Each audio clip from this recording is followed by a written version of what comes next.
Hi, this is David with Fire Pit Outfitter in Colorado Hearth and Home. Hanging out in the warehouse today, and I had this sitting here, so I thought I'd do a quick video on how to build a valve mount extension. A typical manual on-off valve will come with a decorative flange or escutcheon, and then the valve. The valve's going to be on the inside of the fire pit. The flange or the escutcheon is going to be on the outside of the fire pit. And when you build a fire pit, your wall sometimes is going to be a lot thicker than what these two can connect to. So when you drill a hole through your fire pit, that's where your sleeve will go. So you only need a couple of things. You need a 3/4 inch pipe nipple that's a little shorter than the thickness of your fire pit. That will screw onto your escutcheon or decorative flange. You have a 3/4 inch coupler. That will screw onto the other side of the nipple.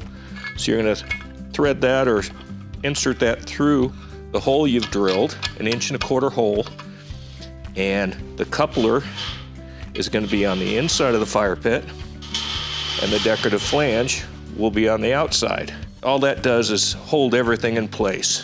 Your valve then will screw into that coupler, which is on the inside of the fire pit. This is an angle valve, so we have gas coming in from your gas supply and then up to your burner. When you do a valve extension, the typical key that comes with a manual on-off valve is just 4 inches, so that's not going to get all the way through. So what you'll need is a key that's a little longer than your block. So this is a 6-inch block, and here's an 8-inch key. You can go longer. We have 18, 24, 12-inch, and that will just insert in to connect to your valve, and that's how you'll turn your gas on and off. So a real simple, inexpensive way to build your own valve mount extension.